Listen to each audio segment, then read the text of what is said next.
ओम शांति। आज बाबार 5-8-2020 मुरली। आज के मुरलिर विशेष महावाक्य बाबा आज के पवित्र रक्षाबंधनेर विषयेर उपरे बोलছেন। যখন সঙ্গম যুগে বাবা তোমাদেরকে পবিত্রতার রাখি পরাচ্ছে বা কন্যা মাতাদের দ্বারাই সকলকে পবিত্রতার এই রাখি পরাচ্ছে, আর এই পবিত্রতা দ্বারাই সত্যযুগের তোমরা মালিক হবে এবং যত তোমরা যোগ করবে তত তোমাদের বিকর্ম বিনাশ হবে। তারপরে আজকে বাবা জন্মাষ্টমীরও রহস্য বলেছেন যে সামনে কৃষ্ণ জন্মাষ্টমী আসছে।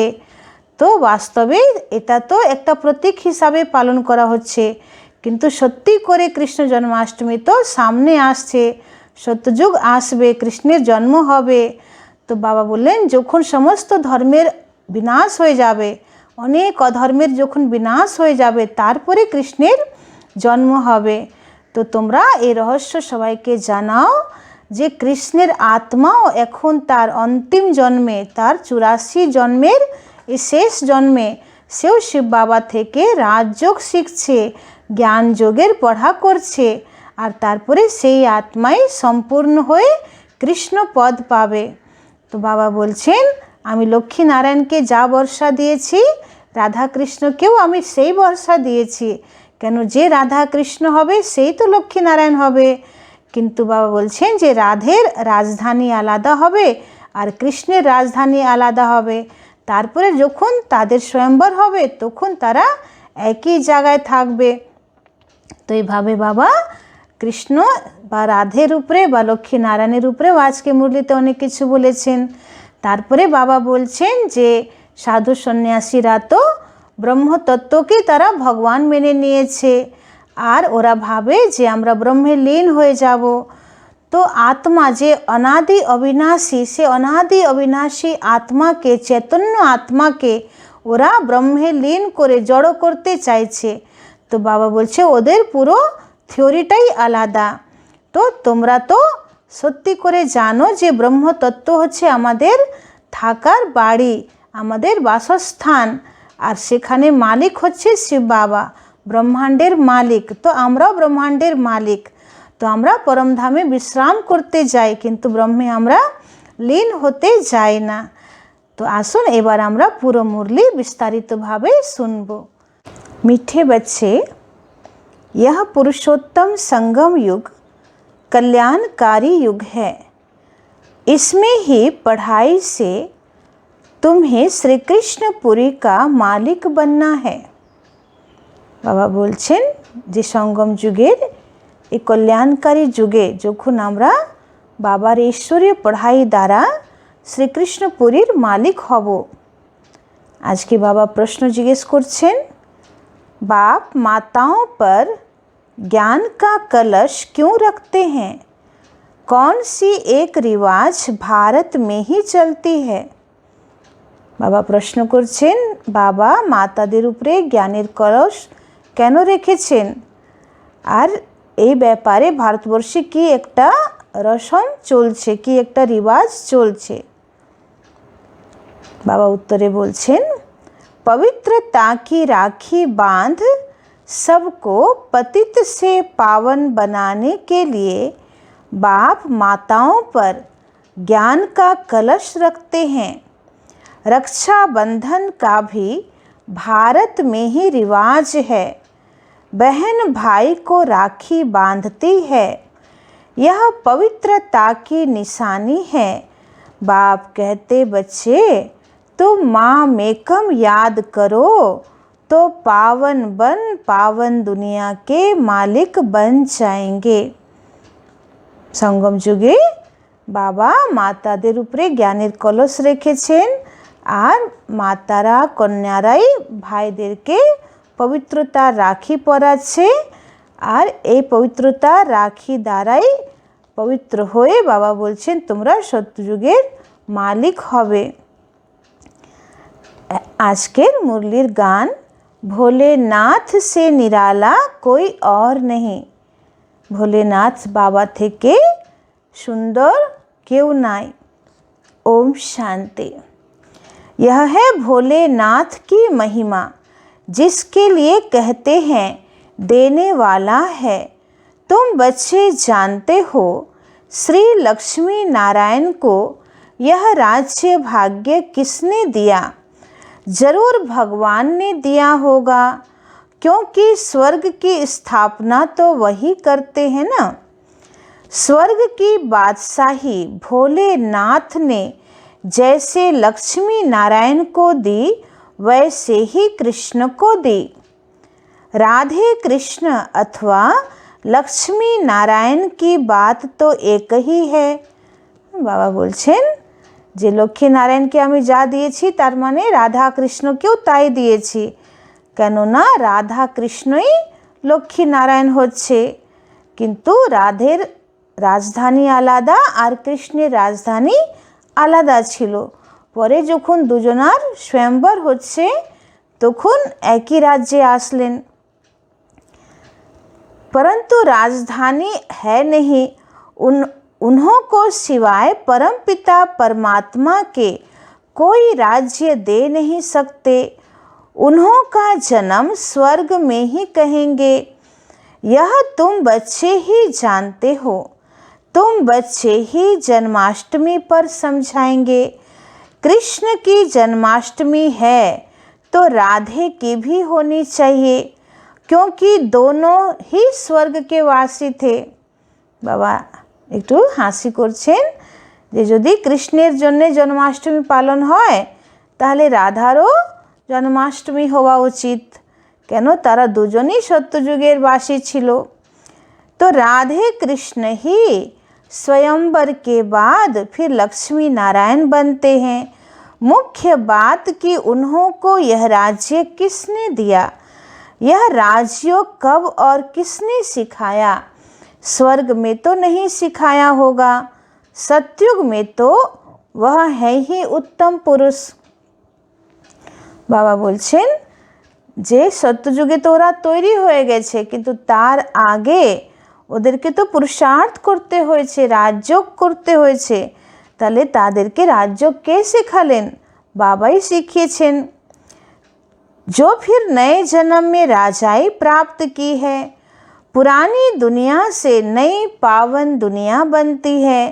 जरूर पतित पावन ही आया होगा।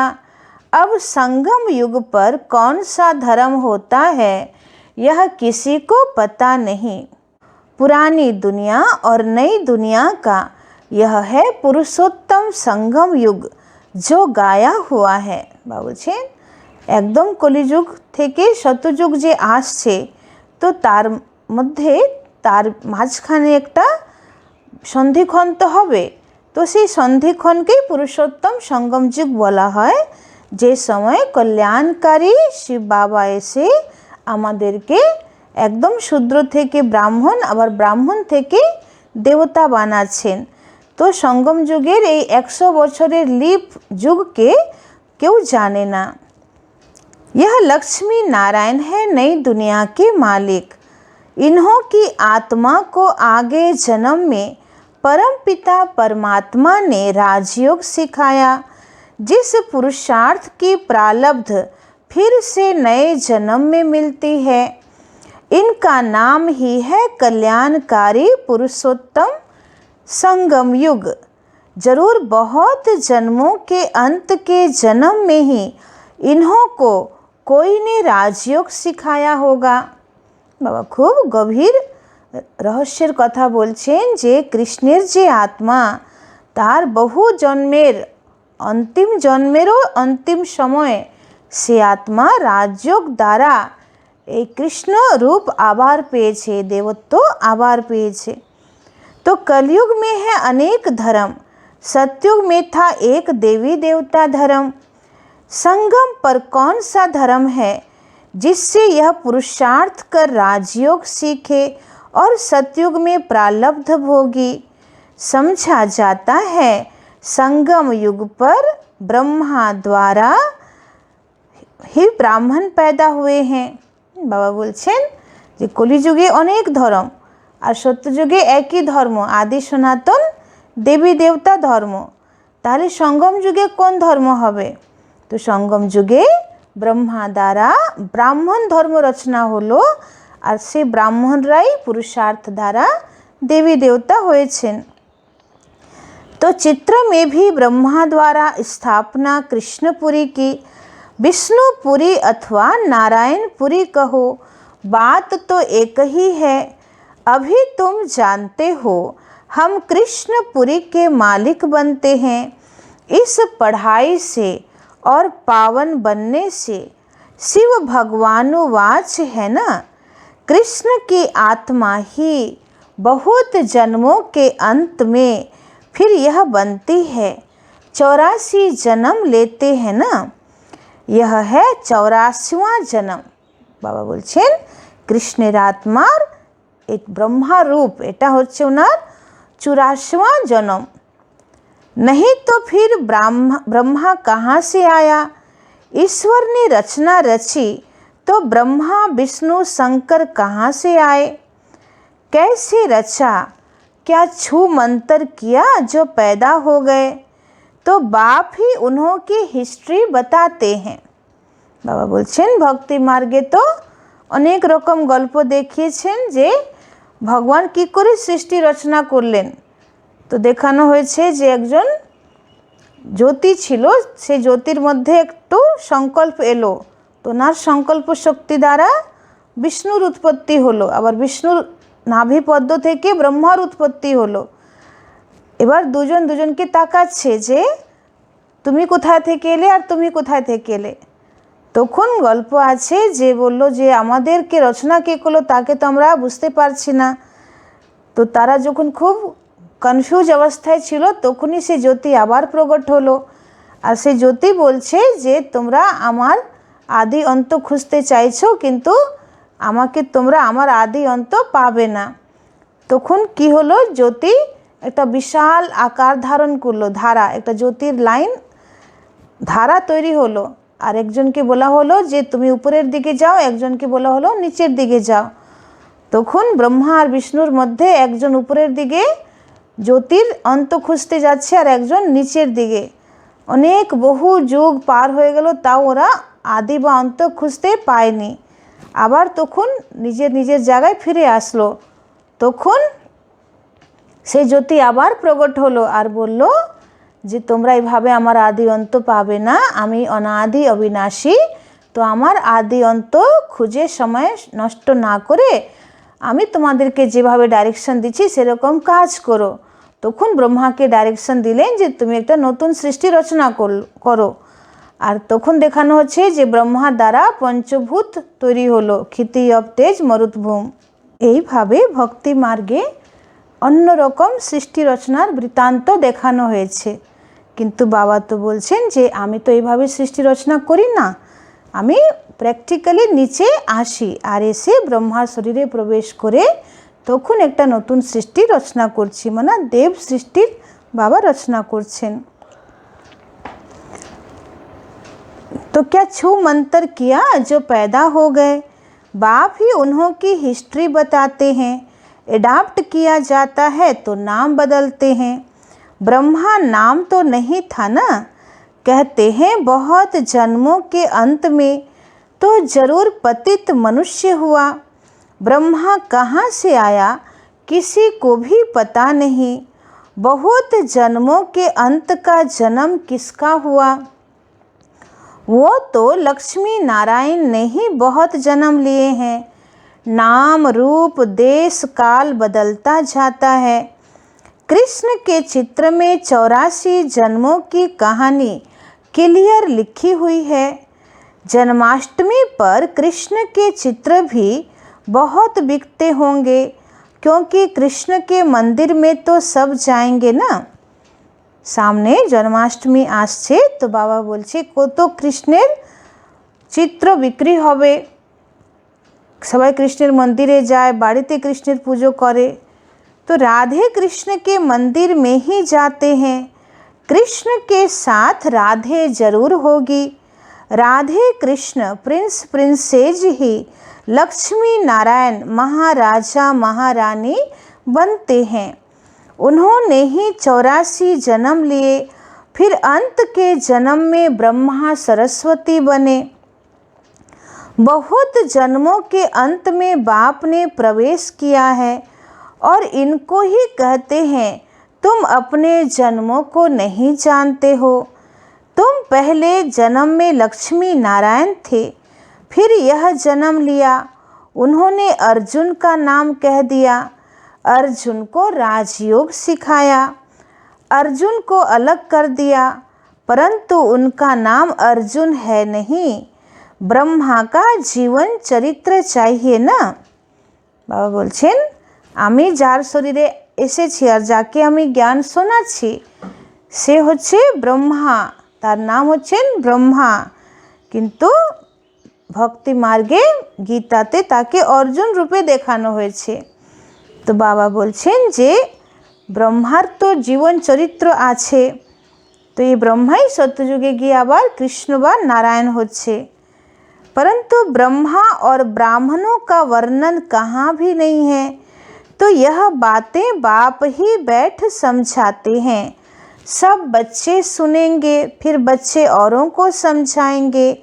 कथा सुनकर फिर औरों को बैठ सुनाते हैं। तुम भी सुनते हो फिर सुनाते हो। यह है पुरुषोत्तम संगम युग, लीप युग, एक्स्ट्रा युग। बाबा बोलছেন যেমনি তো চারটে যুগের এই কালচক্র, কিন্তু তার মধ্যে কলিযুগের শেষ আর সত্যযুগের প্রারম্ভ, এই সঙ্গম যুগ, এটা হচ্ছে একটা ছোট্ট লিপ যুগ। এটাকে এক্সট্রা যুগ বলা হয়েছে বা পুরুষোত্তম যুগ বলা হয়েছে। पुरुषोत्तम मास पड़ता है तो 13 मास हो जाते हैं। इस संगम युग के त्यौहार ही हर वर्ष मनाते हैं। बाबा বলছেন যে সঙ্গম যুগে আমরা যা যা করছি সেটাই ভক্তি মার্গে আবার উৎসব হয়ে যাচ্ছে। যেমন বাবা এখানে পবিত্রতার রাখি পরাচ্ছে, তো সারা ভারতবর্ষে স্থূল রূপে বোনেরা ভাইকে পবিত্রতার প্রতীক রাখি পরাচ্ছে।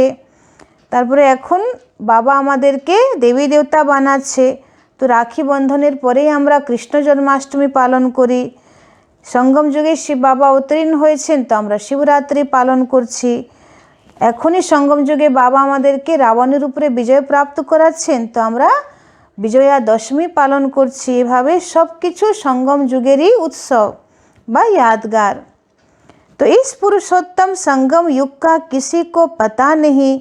इस संगम युग पर ही बाप आकर पवित्र बनाने की प्रतिज्ञा कराते हैं। पतित दुनिया से पावन दुनिया की स्थापना करते हैं। रक्षाबंधन का भी भारत में ही रिवाज है। बहन भाई को राखी बांधती है, परंतु वह कुमारी भी फिर अपवित्र बन जाती है। अभी बाप ने तो माताओं पर ज्ञान का कलश रखा है। जो ब्रह्मा कुमार ब्रह्मा कुमारियां बैठ पवित्रता की प्रतिज्ञा कराने राखी बांधती हैं, तो बाप कहते मामेकम याद करो, तो तुम पावन दुनिया के मालिक बन जाएंगे। बाकी कोई राखी आदि बांधने की दरकार नहीं है। यह समझाया जाता है जैसे साधु सन्यासी लोग दान मांगते हैं। कोई कहते हैं क्रोध का दान दो, कोई कहते हैं प्याज मत खाओ। जो खुद नहीं खाते वह दान लेते रहते हैं। तो इन सब से भारी प्रतिज्ञा तो बेहद का बाप कराते हैं। तुम पावन बनना चाहते हो तो पतित पावन बाप को याद करो। बाबा বলছেন যে যেমন রাখি পরানোর পরে ভাইরা কিছু দেয়, বা আগে ব্রাহ্মণ পণ্ডিতরা বা কোনো গুরু গোসাইরা তাদের শিষ্যকে কিছু দীক্ষা দেওয়ার আগে বলে যে কিছু দান দাও। তো কেউ বলে যে আজকে থেকে সংকল্প করো যে ক্রোধ করবে না, রাগ করবে না, বা কাউকে বলে আজকে থেকে সংকল্প করো তোমরা পেঁয়াজ খাবে না। তো বাবা বলছে তারা যেটা যেটা করে না সেরকমই দান ভক্তদের বা শিষ্যদের থেকে নিয়ে নেয়, কিন্তু তাদের থেকেও সবথেকে বড় প্রতিজ্ঞা এখন তো বেহদের বাবা আমাদেরকে দিয়ে করাচ্ছেন, সেটা হচ্ছে সংসারের থেকে পবিত্র থাকা। এটা সবথেকে ভারী প্রতিজ্ঞা আছে বাবা বলছেন। আর এই প্রতিজ্ঞা দ্বারাই তোমরা একদম পতিত থেকে পাवन হচ্ছ। तो सर्व का सद्गति दाता कोई मनुष्य हो नहीं सकता। तो बाप ही पावन बनने की प्रतिज्ञा लेते हैं। भारत पावन स्वर्ग था ना, तो ब्रह्मा कुमारी बोनेरा যখন কাউকে বাবার ইয়াদের দ্বারা পবিত্রতা রাখি পরায় তখন তাদের কাছে আবেদন করে, রিকোয়েস্ট করে যে তোমরা দৃঢ় সংকল্প নাও যে আজকে থেকে আমরা মন বচন কর্ম দ্বারা পবিত্র হব। তো এই পবিত্র হওয়ার প্রেরণা বা জ্ঞান বা আদেশ তো বাবাই দিচ্ছেন। तो भारत पावन स्वर्ग था ना, पतित पावन वह परम पिता परमात्मा ही है। कृष्ण को पतित पावन नहीं कहेंगे, उनका तो जन्म होता है, उनके तो माँ बाप भी दिखाते हैं। एक शिव का ही अलौकिक जन्म है, वह खुद ही अपना परिचय देते हैं कि मैं साधारण तन में प्रवेश करता हूँ। शरीर का आधार जरूर लेना पड़े, मैं ज्ञान का सागर पतित पावन राजयोग सिखलाने वाला हूँ। बाप ही स्वर्ग का रचयिता है और नरक का विनाश कराते हैं। जब स्वर्ग है तो नरक नहीं, अभी पूरा रौरव नरक है। जब बिल्कुल तमो प्रधान नरक बनता है तब ही बाप आकर सतो प्रधान स्वर्ग बनाते हैं। 100% पतित से 100% पावन बनाते हैं। বলছেন যে একদম 100% তোমরা পতিত হয়েছিলে, তার থেকে বাবা আবার 100% তোমাদেরকে পাवन বানাচ্ছেন। तो पहला जन्म जरूर सतो प्रधान ही मिलेगा। बच्चों को विचार सागर मंथन कर भाषण करना है। বলছে প্রথম জন্ম যে কোনো আত্মার পুরো শতপ্রধান হয়, মানে প্রথম জন্মে সে তন মন ধন জন সব কিছুর সুখ একদম 100% পাবে, কোনো তার জীবনে দুঃখ অশান্তি হয় না। তো এইভাবে যারা সত্যযুগে আসবে তাদের জন্ম তো আরোই সুন্দর হবে। तो बच्चों को विचार सागर मंथन कर भाषण करना है, समझाना फिर हर एक का अलग अलग होगा। বলছে সবার বোঝানোর तौर तरीका বা বলছে আলাদা হয়, সবার একরকম হয় না। तो बाप भी आज एक बात कल फिर दूसरी बात समझाएंगे, एक जैसी समझानी तो हो न सके। समझो टेप से कोई एक्यूरेट सुने भी परंतु फिर एक्यूरेट सुना नहीं सकेंगे, फर्क जरूर पड़ता है। বলছেন যদি আগেকার দিদিরা দাদিরা ব্রহ্মা বাবা টেপে তাদেরকে মুরলি পাঠাতেন, তো টেপ রেকর্ডের দ্বারা তারা শুনতো, তো অ্যাকিউরেট শুনতো ব্রহ্মা বাবা কি বলছেন। যেরকম এখন আমরা ইউটিউবে ডাইরেক্ট দেখছি যে মধুবনে বাবা কি বাবার মুরলি কি চলছে, কিন্তু যখন আমরা কাউকে শোনাবো তখন তো অ্যাকিউরেট শোনাতে পারবো না। तो बाप जो सुनाते हैं तुम जानते हो, ड्रामा में सारी नूंद है, अक्षर बाई अक्षर जो कल्प पहले सुनाया था वह फिर आज सुनाते हैं। बाबा बोलছেন এক একটা অক্ষর অক্ষর মানে এক একটা শব্দ আগের কল্পে যা দিয়েছিলাম শুনিয়েছিলাম তাই শোনাচ্ছি। শ্যুট কিয়া হুয়া ড্রামা है, বলছে এটা শ্যুট করা ড্রামা মানে शूटिंग हुआ ड्रामा, इसमें फ़र्क जरा भी नहीं पड़ सकता। इतनी छोटी आत्मा में रिकॉर्ड भरा हुआ है। अब कृष्ण जन्माष्टमी कब हुई थी यह भी बच्चे समझते हैं। आज से 5000 वर्ष से कुछ दिन कम कहेंगे, क्योंकि अभी पढ़ रहे हैं। नई दुनिया की स्थापना हो रही है। তো বাবা বলছেন যে কৃষ্ণ জন্মাষ্টমী কবে হয়েছিল, তো বাবা বলছে 5000 বছর থেকে কিছু বছর কম দেখানো হবে। কেন? এখন কৃষ্ণের আত্মা তো পুরুষার্থ করছে, তারপরে সম্পূর্ণ হয়ে সত্যযুগে যখন জন্ম নেবে তারপরে কৃষ্ণ জন্মাষ্টমী হবে, তো কিছু জন্ম মাইনাস করে বলতে হবে। तो तुम जानते हो कृष्ण की आत्मा ने 84 का चक्र लगाया है। बच्चों के दिल में कितनी खुशी है, अब फिर कृष्ण के नाम रूप में आ रही है। कृष्णेर आत्मा आबार कृष्णेर नाम रूपे आबार आसছে। चित्र में दिखाया है ना, पुरानी दुनिया को लात मार रहे हैं, नई दुनिया हाथ में है। आगे एक खूब सुंदर चित्र मधुबन থেকে পাওয়া যেত যে কৃষ্ণ ছোট্ট বাচ্চা, তার হাতে স্বর্গের গোলা আছে আর পায়ের দিকে নরকের গোলা। তো নরককে লাত দিচ্ছে, দেখাচ্ছে, পা দেখাচ্ছে আর হাতে সত্যযুগের গোলা আছে। तो नई दुनिया हाथ में है, अभी पढ़ रहे हैं, इसलिए कहा जाता श्री कृष्ण आ रहे हैं। तो जरूर बाप बहुत जन्मों के अंत में ही पढ़ाएंगे। यह पढ़ाई पूरी होगी तो कृष्ण जन्म लेंगे। बाकी टाइम थोड़ा है पढ़ाई का। जरूर अनेक धर्मों का विनाश होने के बाद ही कृष्ण का जन्म होगा। बाबा बोलছেন যে अनेक धर्मेर विनाश होवार परे कृष्ण जन्म होबे। सो भी एक कृष्ण तो नहीं, सारी कृष्ण पूरी होगी।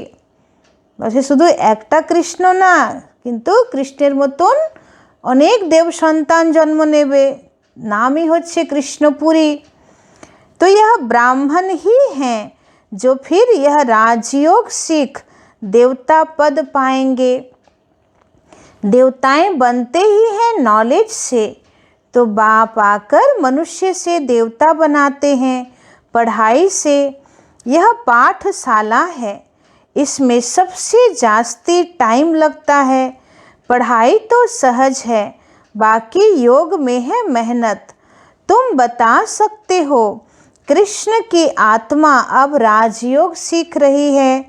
परमपिता परमात्मा द्वारा, शिव बाबा ब्रह्मा द्वारा हम आत्माओं को पढ़ा रहे हैं विष्णुपुरी का राज्य देने। हम प्रजापिता ब्रह्मा के बच्चे ब्राह्मण ब्राह्मणियाँ हैं। यह है संगम युग। यह बहुत छोटा सा युग है। बाबा बोलছেন যে संगम যুগ খুবই ছোট্ট যুগ। যখন আমরা ব্রাহ্মণী আমরা এখন मनुष्य থেকে देवता হওয়ার पढ़ा পড়ছি। तो यह बहुत छोटा सा युग है। चोटी सबसे छोटी होती है ना, फिर उनसे बड़ा मुख, उनसे बड़ी बाहें, उनसे बड़ा पेट, उनसे बड़ी टांगें। तो यही विराट रूप दिखाते हैं। बाबा बोलছেন যে একটা বিশ্বরূপ আছে, বিরাট রূপ। তো সেখানে দেখিয়েছে যে মুখ থেকে দেবতা জন্ম নিয়েছে, তারপরে এই হাত থেকে ক্ষত্রিয় বংশ, তারপরে পেট থেকে वैश्य वर्ण और पा থেকে शूद्र। तुम बच्चों को यह 84 जन्मों के चक्र का राज समझाना है। शिव जयंती के बाद है कृष्ण जयंती। तुम बच्चों के लिए यह है संगम युग। तुम्हारे लिए कलयुग पूरा हो गया। बाबा को तो खुशिर कथा बोलছেন যে তোমাদের জন্য এখন संगम যুগ চলছে, कलियुग তোমাদের জন্য शेष हो গেছে। तो बाप कहते मीठे बच्चों, अब मैं आया हूँ तुमको सुख धाम शांति धाम ले जाने लिए। तुम सुख धाम के रहवासी थे, फिर दुख धाम में आए। पुकारते हो बाबा आओ इस पुरानी दुनिया में, तुम्हारी दुनिया तो नहीं है। বলছেন যে পুরনো দুনিয়া তো এখন তোমাদের নয়, এটা তো মায়া রাবণের দুনিয়া। আমাদের দুনিয়া তো সত্যযুগ হবে। तो अभी तुम क्या कर रहे हो? योग बल से अपनी दुनिया स्थापन कर रहे हो। बाबा जिज्ञेस করছেন তোমরা এখন কি করছো? तो যোগ বল দ্বারা আমরা নিজের রাজত্ব স্থাপন করছি। कहा भी जाता है अहिंसा परमो देवी देवता धर्म। तुमको अहिंसक बनना है, न काम कटारी चलानी है, न लड़ना झगड़ना है। बाबा बोलছেন যে তোমাদেরকে পূর্ণ অহিংসক হতে হবে, কাম কাটারিও চালাও না আর কারোর সঙ্গে লড়াই ঝগড়াও করো না। तो बाप कहते हैं मैं हर 5000 वर्ष बाद आता हूँ, लाखों वर्ष की बात ही नहीं। बाप कहते यज्ञ तप दान पुण्य आदि करते तुम नीचे गिरते आए हो। ज्ञान से ही सद्गति होती है। मनुष्य तो कुंभकर्ण की नींद में सोए हुए हैं जो जगते ही नहीं हैं। इसलिए बाप कहते हैं मैं कल्प कल्प आता हूँ, मेरा भी ड्रामा में पार्ट है, पार्ट बिगर मैं भी कुछ नहीं कर सकता हूँ। बाबा को तो सुंदर बोलছেন যে আমারও এই ড্রামাতে বিশেষ পার্ট আছে, বিশেষ ভূমিকা আছে, আমিও ড্রামার পার্ট ছাড়া কিছুই করি না, আমাকেও কল্পে কল্পে আসতে হয়। तो मैं भी ड्रामा के बंधन में हूँ। बाबा बोलছেন आमियो ड्रामार बंधने बांधा, पूरे टाइम पर आता हूँ। ड्रामा के प्लान अनुसार मैं तुम बच्चों को वापस ले जाता हूँ। तो ड्रामार एटाई विधान, एटाई नियति जे बाबा आमादेरके बाड़ी फिरिए निये जाबेन। अब कहता हूँ मन मना भव, परंतु इसका भी अर्थ कोई नहीं जानते। तो बाप कहते हैं देह के सर्व संबंध छोड़ मामेकम याद करो तो तुम पावन बन जाएंगे। बच्चे मेहनत करते रहते हैं बाप को याद करने की। यह है ईश्वरीय विश्वविद्यालय, सारे विश्व को सद्गति देने वाला दूसरा कोई ईश्वरीय विश्वविद्यालय हो न सके। बाबा बोलছেন এটা ঈশ্বরীয় বিশ্ববিদ্যালয় যেখানে সারা বিশ্বের সদ্গতি হচ্ছে, এরকম ঈশ্বরীয় বিশ্ববিদ্যালয় বাবা বলছে অন্য কোথাও নেই। ईश्वर बाप खुद आकर सारे विश्व को चेंज करते हैं। तो बड़ो खुशिर कथा যে स्वयं भगवान ईश्वर बाबा এসে सारा विश्व के परिवर्तन করছেন এই বিশ্ববিদ্যালয় দ্বারা। हेल से हेवन बनाते हैं जिस पर फिर तुम राज्य करते हो। शिव को बबुलनाथ भी कहते हैं क्योंकि वह आकर तुमको काम कटारी से छुड़ाए पावन बनाते हैं। भक्ति मार्ग में तो बहुत सो है, यहाँ तो शांत में याद करना है। वह अनेक प्रकार के हठ योग आदि करते हैं, उनका तो निर्वृत्ति मार्ग ही अलग है। वह ब्रह्म को मानते हैं, ब्रह्म योगी तत्व योगी हैं। बाबा बोलছেন যারা সাধু সন্ন্যাসী তারা হঠ যোগ করে, তারা নির্বৃত্তি মার্গ, তারা সংসার ছেড়ে চলে গেছে বা তারা ঈশ্বর সত্তাকেও স্বীকার করে না, তারা ব্রহ্মকে অর্থাৎ পরম ধামকেই তারা যোগ লাগায়। ওরা ব্রহ্মযোগী তত্ত্বযোগী, মানে ব্রহ্মলোক পরমধাম তো একটা তত্ত্ব, তো তত্ত্বের সঙ্গে যোগ লাগাচ্ছে। वह तो हो गया आत्माओं के रहने का स्थान जिसको ब्रह्मांड कहा जाता है। बाबा बोलছেন ব্রহ্মলোক বা পরমধাম এটা তো আত্মাদের নিবাস স্থান, সেটাকে ব্রহ্মাণ্ড বলা হয়। তো নিবাস স্থান তো একটা তত্ত্ব, সে তো কোনো জীবন্ত শক্তি নেই, तो तत्वेर संगे साधु सन्यासीरा जोग लगाচ্ছে। वह फिर ब्रह्म को भगवान समझ लेते हैं, ब्रह्म के ओरा भगवान मेने निয়েছে, उसमें लीन हो जाएंगे, गोया आत्मा को मॉर्टल बना देते हैं। বলছেন যে জড় তত্ত্ব পরম ধাম যেমন একটা বাড়ি হয়, বাড়ি আলাদা, বাড়ির মালিক আলাদা, তো পরম ধাম আমাদের বাড়ি আর আমরা बाबा मालिक और आमराও সেখানে मालिक। तो से तारा ईश्वर के जाने ना, ब्रह्मलोक के ही भगवान बोले दिएছে। आबार बोलছে যে আমরা সবাই গিয়ে ব্রহ্মে লীন হয়ে যাব। তো জীবন্ত আত্মাকে ওরা জড় বানাতে চাইছে, মানে লীন হয়ে যাবে, আত্মার অস্তিত্ব সেখানে শেষ হয়ে যাবে, মানে আত্মা থাকবে না আর। তো জীবন্ত আত্মাকে জড় বানাতে চাইছে আর ব্রহ্মলোক জড় তত্ত্বকে ওরা ভগবান বলে ওটাকে জীবন্ত বানাচ্ছে। তো সব উল্টো पाल्टा এদের मत मतांतर। तो वह तो हो गया आत्माओं के रहने का स्थान जिसको ब्रह्मांड कहा जाता है। वह फिर ब्रह्म को भगवान समझ लेते हैं, उसमें लीन हो जाएंगे, गोया आत्मा को मॉर्टल बना देते हैं। तो बाप कहते हैं मैं ही आकर सर्व की सद्गति करता हूँ। शिव बाबा ही सर्व की सद्गति करते तो वह है हीरे जैसा, फिर तुमको गोल्डन एज में ले जाते हैं। तुम्हारा भी यह हीरे जैसा जन्म है, फिर गोल्डन एज में आते हो।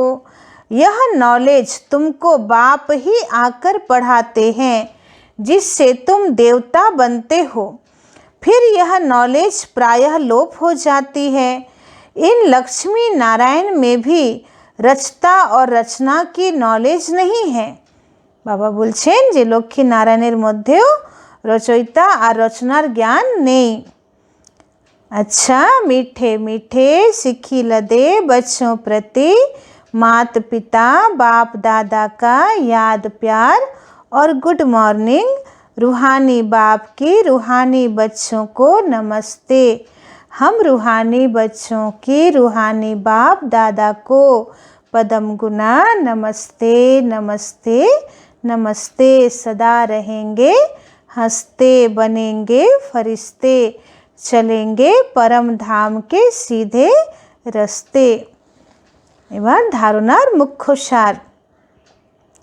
1 नंबर पॉइंट, इस पुरानी दुनिया में रहते डबल अहिंसक बन योग बल से अपनी नई दुनिया स्थापन करनी है। अपना जीवन हीरे जैसा बनाना है। और से पूर्ण दुनियाते थेके डबल अहिंसक हुए जोग बल द्वारा नतून दुनिया स्थापन करते हबे और निजेर जीवन के हीरे तुल्य बनाते हबे। 2 नंबर पॉइंट, बाप जो सुनाते हैं उस पर विचार सागर मंथन कर दूसरों को सुनाना है। सदा नशा रहे कि यह पढ़ाई पूरी होगी तो हम कृष्णपुरी में जाएंगे। বলছেন বাবা তোমাকে যা শোনাচ্ছে তার উপরে তুমি বিচার সাগর মন্থন করো আর অন্যকে ভালো করে বোঝাও। সবসময় তোমার মনে খুশি থাকা দরকার যে আমাদের যখন এই পড়া শেষ হয়ে যাবে তারপরে আমরা কৃষ্ণপুরীতে চলে যাব। আজকের বরদান, व्यर्थ को भी शुभ भाव और श्रेष्ठ भावना द्वारा परिवर्तन करने वाले सच्चे मर जीवा भव। व्यर्थ को भी शुभ भाव और श्रेष्ठ भावना द्वारा परिवर्तन करने वाले सच्चे मर जीवा भव। बाबा बोलছেন যে তুমি ব্যর্থকেও शुभ भाव और श्रेष्ठ भावना द्वारा परिवर्तन करो एवं सच्चा मरजीवा हो। एबार व्याख्या। बाप दादा की श्रीमत है बच्चे, व्यर्थ बातें न सुनो, न सुनाओ और न सोचो। बाबा बोलছেন যে ব্যর্থ কথা শোনো না, ব্যর্থ কাউকে শোনাও না আর নিজেরা ব্যর্থ ভেবো না। सदा शुभ भावना से सोचो, शुभ बोलो। व्यर्थ को भी शुभ भाव से सुनो, शुभ चिंतक बन बोल के भाव को परिवर्तन कर दो। सदा भाव और भावना श्रेष्ठ रखो, स्वयं को परिवर्तन करो न कि अन्य के परिवर्तन का सोचो। बाबा बोलছেন যে তুমি নিজেকে পরিবর্তন করো, অন্যের পরিবর্তনের चिंतन करो ना। स्वयं का परिवर्तन ही अन्य का परिवर्तन है। बोलছেন নিজের परिवर्तनই অন্যের परिवर्तन। इसमें पहले मैं इस मरजीवा बनने में ही मजा है। এভাবেই বলছে মরো তবে আনন্দ আছে। इसी को ही महाबली कहा जाता है। যে কেউ পরিবর্তন হোক না হোক আমাকে পরিবর্তন হতে হবে। তো এভাবে নিজেকে আগে সারেন্ডার করে দেওয়া, পরিবর্তন করে দেওয়া, এটাই হচ্ছে মহাবলী। इसमें खुशी से मरो, यह मरना ही जीना है, यही सच्चा জিয়দান है। বাবা বলছেন যে এই মরাটাই হচ্ছে আসলে বাঁচা, এটাই সাচ্চা জীবনদান। তারপরে আজকে বাবা স্লোগানে বলছেন, संकल्पों की एकाग्रता श्रेष्ठ परिवर्तन में फास्ट गति ले आती है। संकल्पों की एकाग्रता श्रेष्ठ परिवर्तन में फास्ट गति ले आती है। যত তোমার সংকল্প একাগ্র হবে তত তোমার পরিবর্তন খুব ফাস্ট গতিতে হবে। তো যোগের সময় আমাদেরকে খুব একাগ্রচিত্ত হয়ে বসতে হবে এবং দেখতে হবে যে আমাদের সংকল্প কতটা একাগ্র হয়ে আছে। ওম শান্তি।